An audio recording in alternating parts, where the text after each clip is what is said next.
fights you can't win.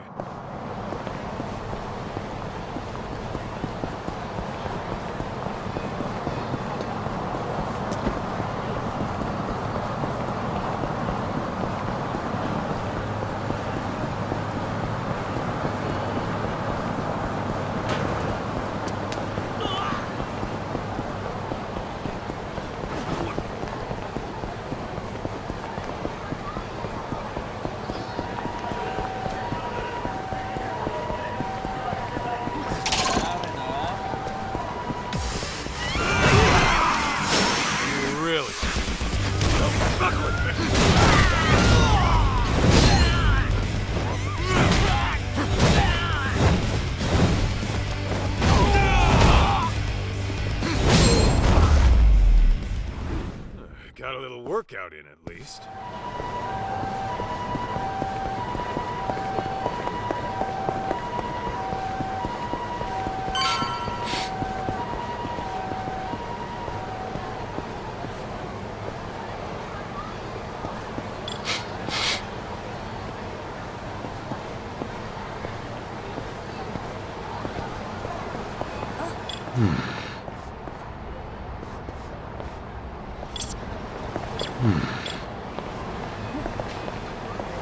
Is this it?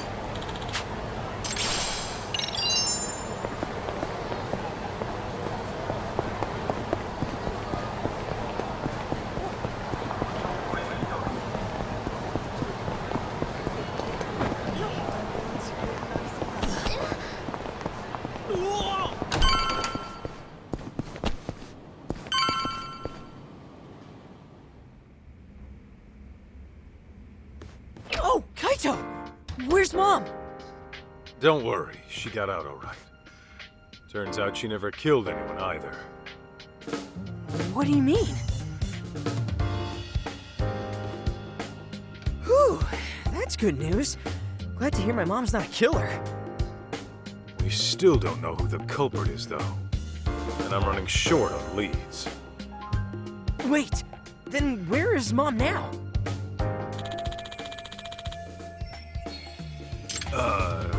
About that. She's still got some stuff to take care of. But she said she'll be back once it's all handled. Yeah? What kind of stuff would that be? That I don't know. Maybe shopping? Shopping? Now? Okay then. So, what are your plans? Actually, June, you and I are gonna hang for a bit. We are? Yeah. After all you've been through looking for your mom, I figure we could both use a break. Grand tour of Kamurocho sound good? Hell yeah! Let's do it!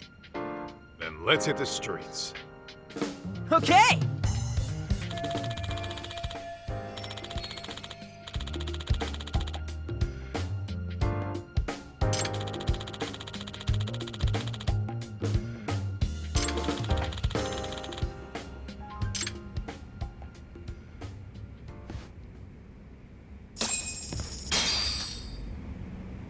That way, huh?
Come on!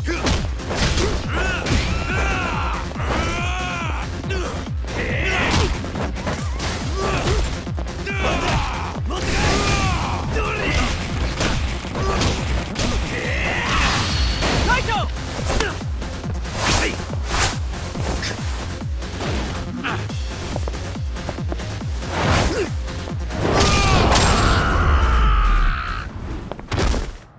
Don't go picking fights you can't win. Nice work. They got no hope against us.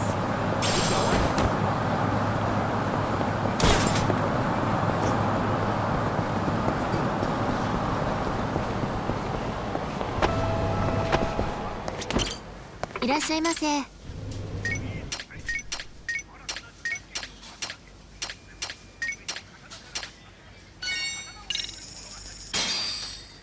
I'm Starving! starving. Now that was good! Delicious. ありがとうございました。Whoa!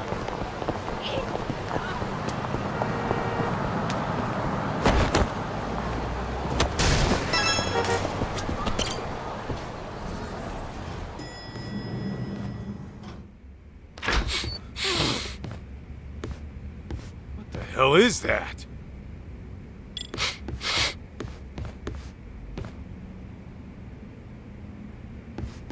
Huh? What have we here?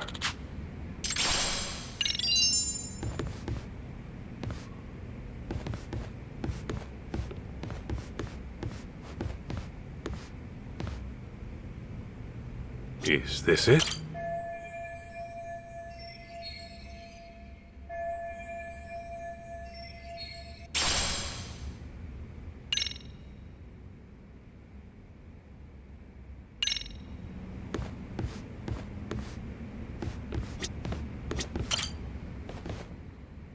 Yo, Hoshino-kun.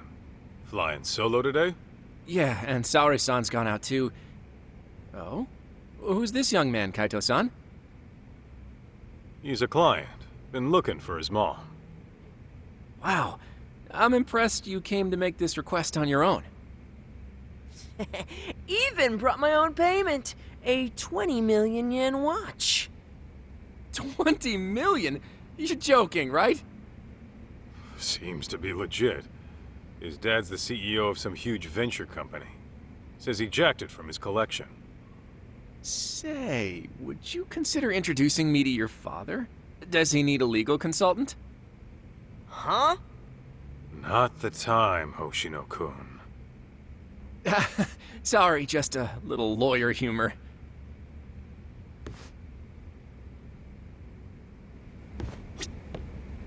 Truth be told, I'd love to. Whenever I think about marriage, I reflect on yearly income and savings more. Although Saori-san never seems to want to talk about that with me.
who's hitting you up? Takayuki Yagami.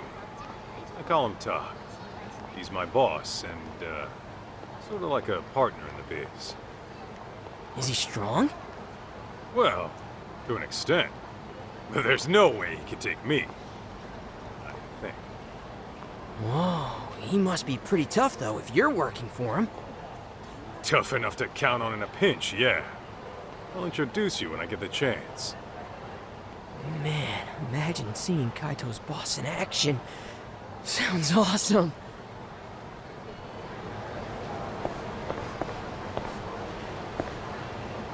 What have we here?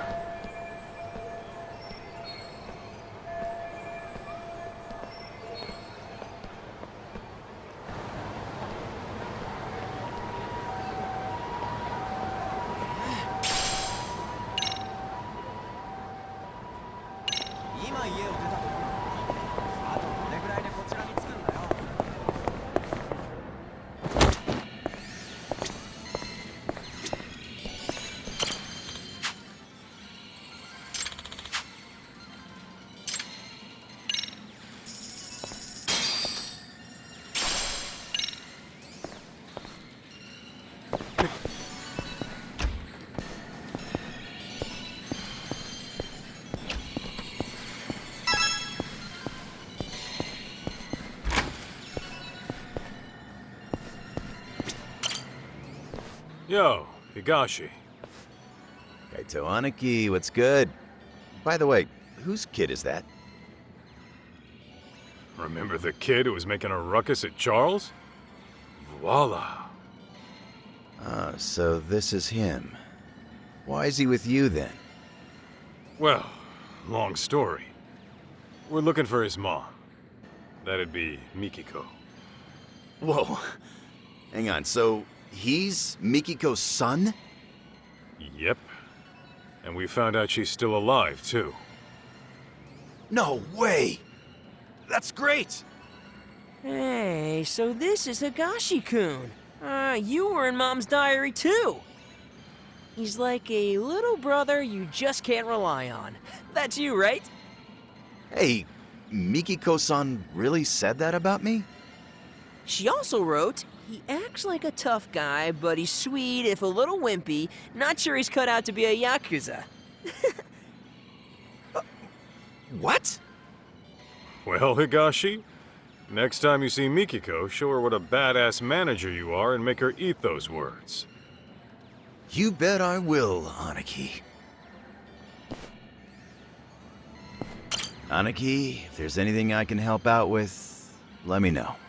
Appreciate it. But I gotta take care of my own problems. I hear ya. But you better give me the full scoop when it's all over, got it? Deal. We'll all reminisce about the good old days. You, me, and Mikiko.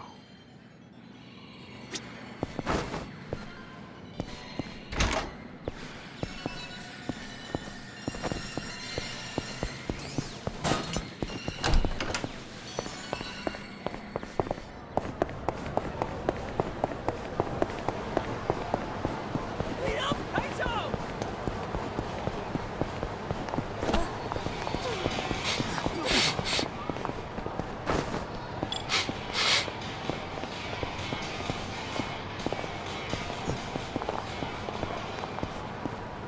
Is this it?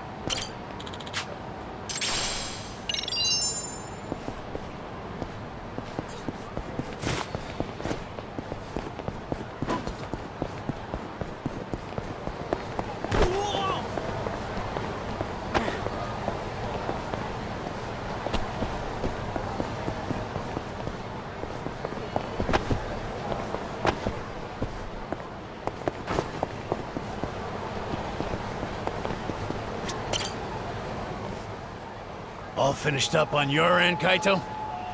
Yo, look out! Don't worry, he won't bite. Turns out your mom asked this bum to look after you. Yeah, right. Like I'd ever buy that.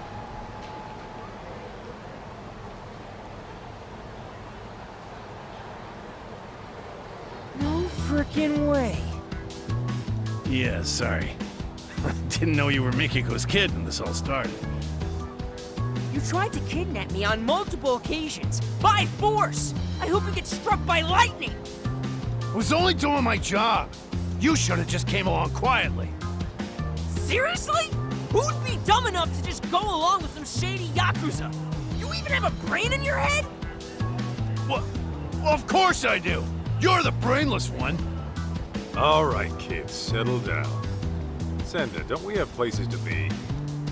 Ah, right. The boss is waiting. You ready, Kaito?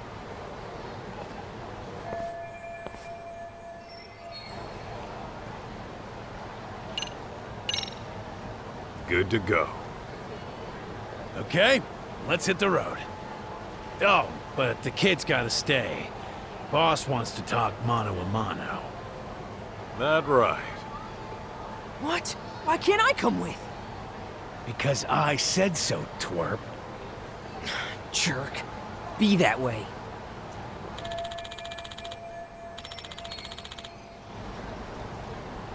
June, just chill in my office and I'll get you a souvenir. Sound good? Fine. Oh, and by the way, Mom's not really out shopping, is she? You'll bring her back, right? You bet. Okay. Then I'm gonna hold you to that. Make sure nothing bad happens to her. Got it? That's a promise. You'll see her again real soon. Remember, you promised. God, what an annoying little punk. Cocky as hell, too. Damn right.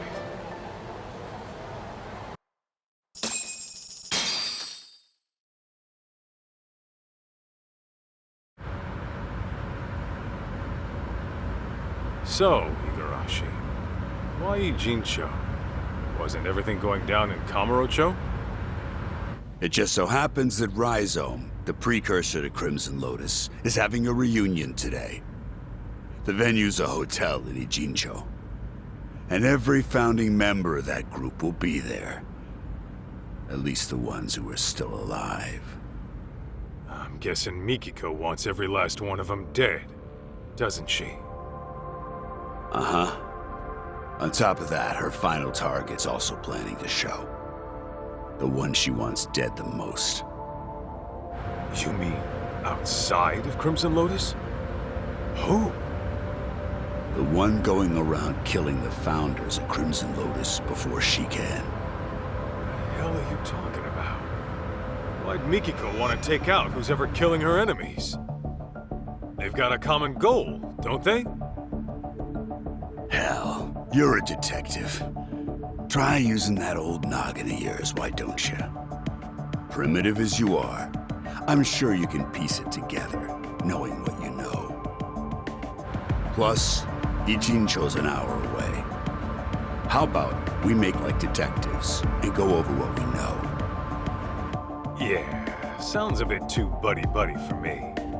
Besides, I'm a punch first, go over shit later kind of guy. Yeah, I can see that. However, if you were to, say, arrive at the truth on your own, then no one breaks confidentiality. Fine, fine, I'll bite. So, the real killer, huh?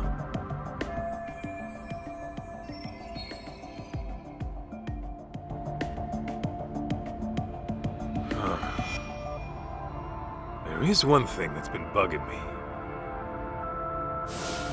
That security company owner, Ashizaki. His office was set on fire. But the point of burning the place wasn't to kill him. After all, he was shot up on the roof. So the killer must have torched it for another reason. Oh, starting with the motive. Not bad. Go on.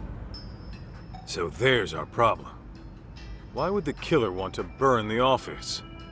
I'm thinking.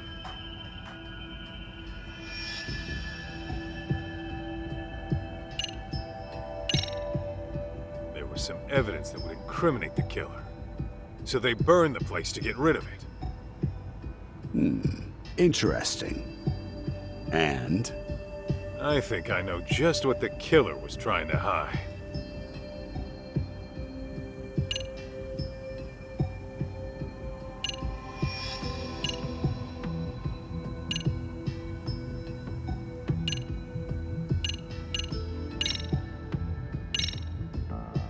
I asked a buddy of mine to pull the data from a burnt hard drive I picked up at the scene. What he found were records of illegal wire transfers to the security company. And the company sending the cash was a smartphone app developer that isn't around anymore. I'd wager the killer'd want to have these records erased. Hey, you're good. Didn't think you'd get your hands on those. By the way, that smartphone app company, you're talking about Devenir, I assume. Okay, how the hell do you know? It was thanks to Mikiko-san, really. She requested we look into a certain someone.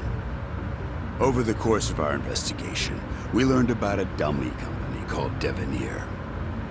And as you can guess, Devenir was created as a front for this certain someone. He used it to directly employ Crimson Lotus. Cover-ups to customer service. They handled all sorts of trickier than usual jobs.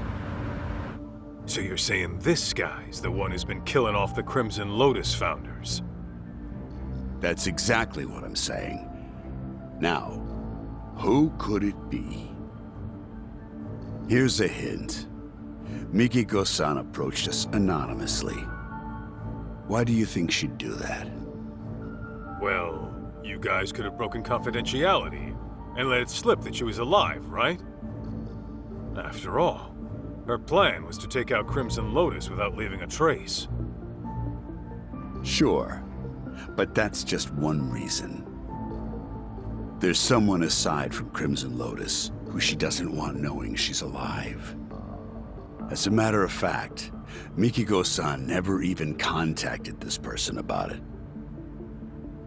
Even though you'd think this would be the first person she'd run to after getting her memories back. Wait a goddamn minute.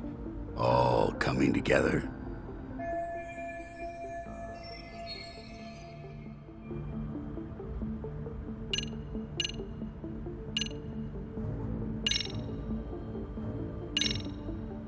Kyoya Sadamoto? You're saying he's the one killing the founders of Crimson Lotus? Yep, you got it. And Mikiko-san has the same idea. What? So then, he was trying to erase his ties with Crimson Lotus?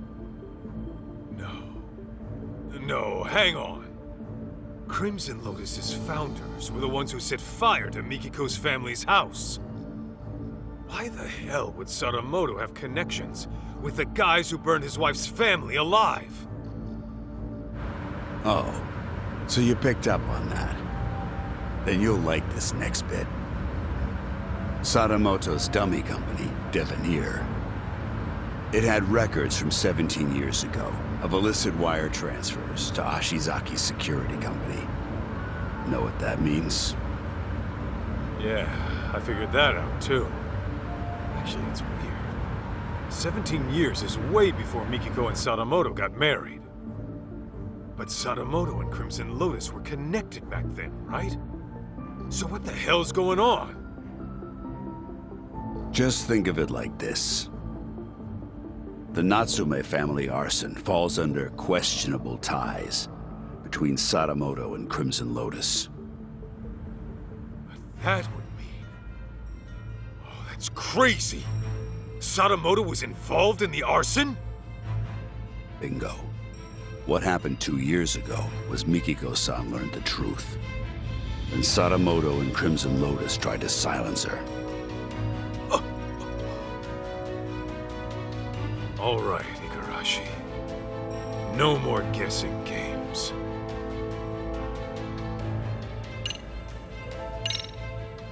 Just who the hell is Kyoya Sadamoto, really? The fucking devil. The type who'd make a Yakuza piss himself. devil? How so? It all started with Rhizome, an event club Kenmochi started during his college days. Rhizome was like any other event group. You get together with friends, go parties, go on live tours, and make a little cash. Guess they weren't making much back then. Then enters Kyoya Sadamoto, a business admin major at the same college. He started showing up as their advisor and turned everything around. They all ate up Sadamoto's words and expanded their services into some pretty gray territory. Since Sadamoto considered himself their advisor, he wasn't officially part of the group.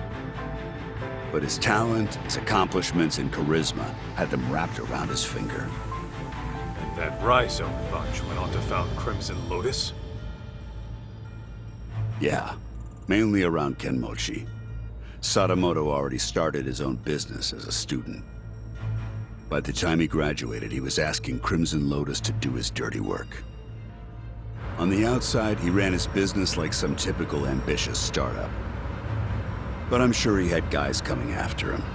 Probably made himself lots of enemies. It's what happens when you straddle both sides of the law. I bet it wasn't uncommon for him to deal with unhappy customers.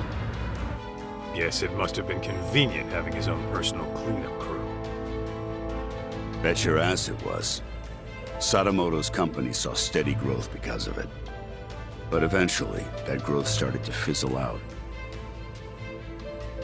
What was once a promising startup with tons of investment capital found itself in dire straits. That's when he set his sights on Mikiko-san's parents, the Natsumes.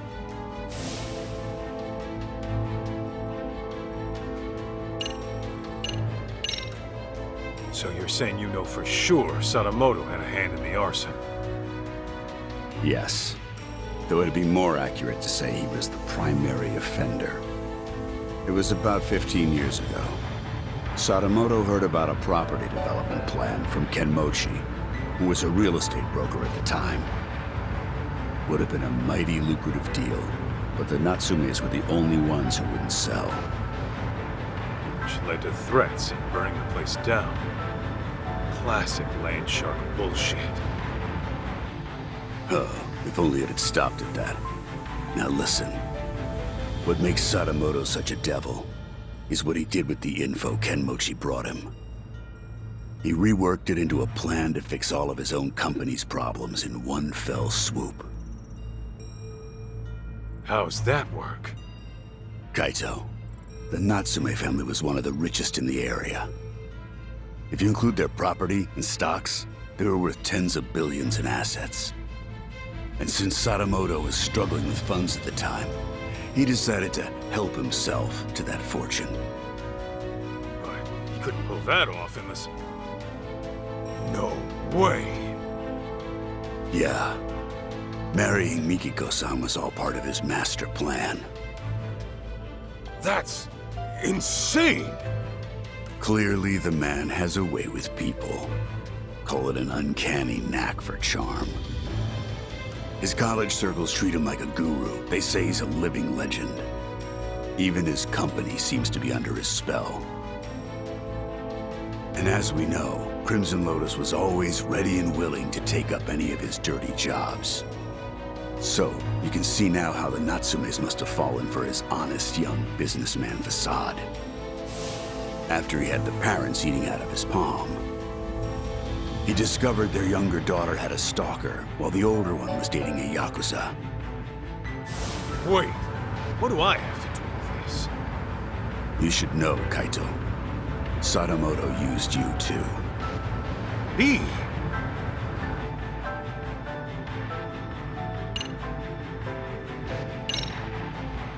When did she figure out what her husband really was? About 2 years ago, Sadamoto got hammered. Rare for him. And fell asleep in his study with the computer on. That's when she stumbled upon his email exchange with Kenmochi. Of course, that set off alarms in her head, so she dug through more of his inbox. It wasn't long before she knew the ugly truth. But then Sadamoto woke up. When he realized what she saw, he got violent. I doubt Mikiko would go down easy to some pencil-pushing civvy. Well, it turns out she did go down easy. We're talking about a guy who deals in the criminal underworld. He's very likely accustomed to using force. What happened after Mikiko got attacked? She said her memories got fuzzy after that. She was probably drugged, and Sadamoto had Crimson Lotus clean up his mess.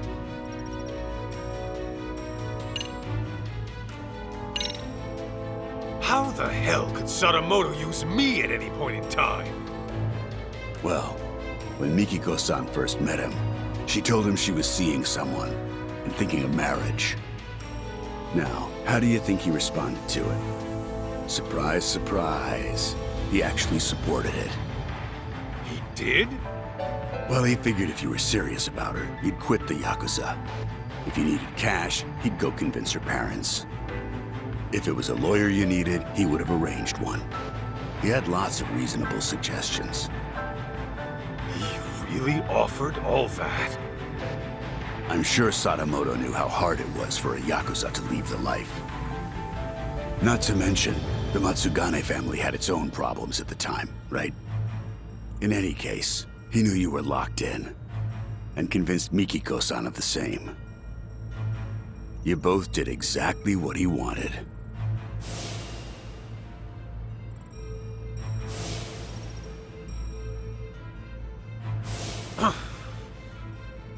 Then, once you were out of the picture, Sadamoto made his move on Mikiko-san.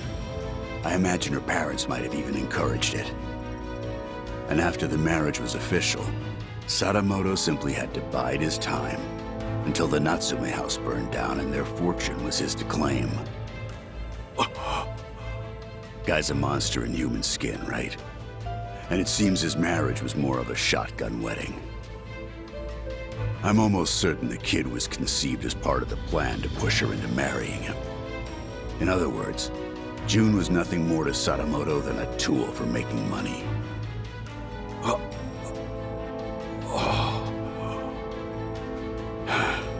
I feel terrible for Mikiko-san and June.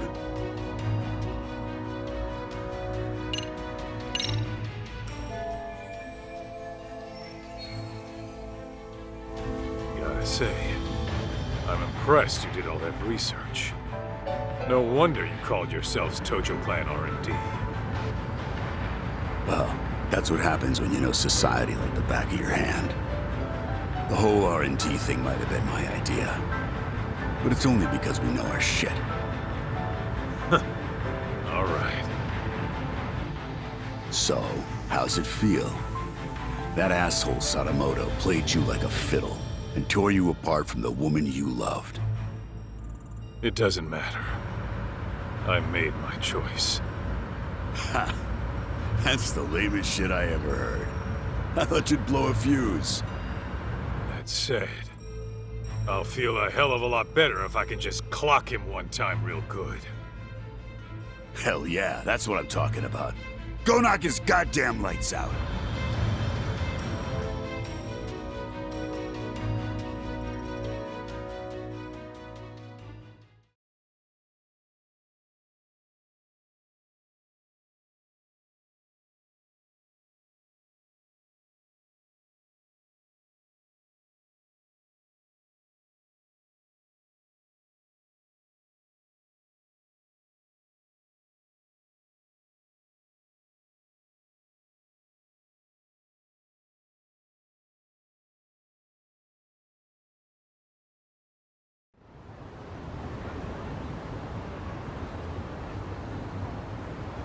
So, this is the spot. Yeah, they do this reunion every year. And apparently Kyoya Sadamoto shows up to everyone. All the surviving founders of Crimson Lotus are probably in here somewhere. I gotta go find Mikiko. Before she does something she can never take back.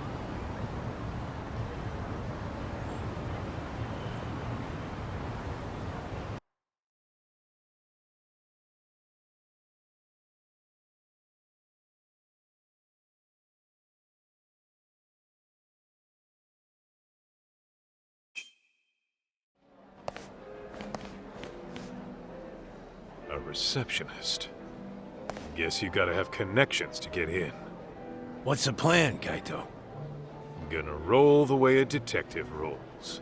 Meaning, By sneaking in with a disguise. You? Disguised as what? You're still gonna look older than anyone here. Yeah, I'm gonna have to mull that one over.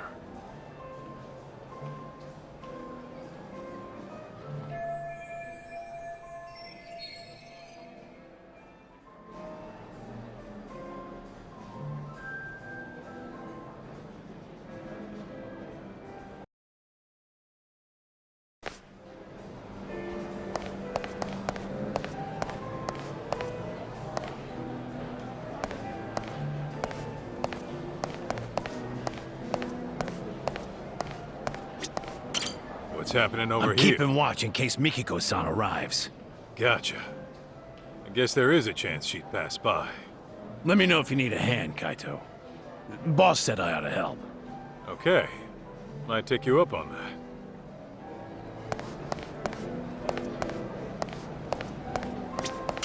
Kaito, if you need a hand from Senda, just ask.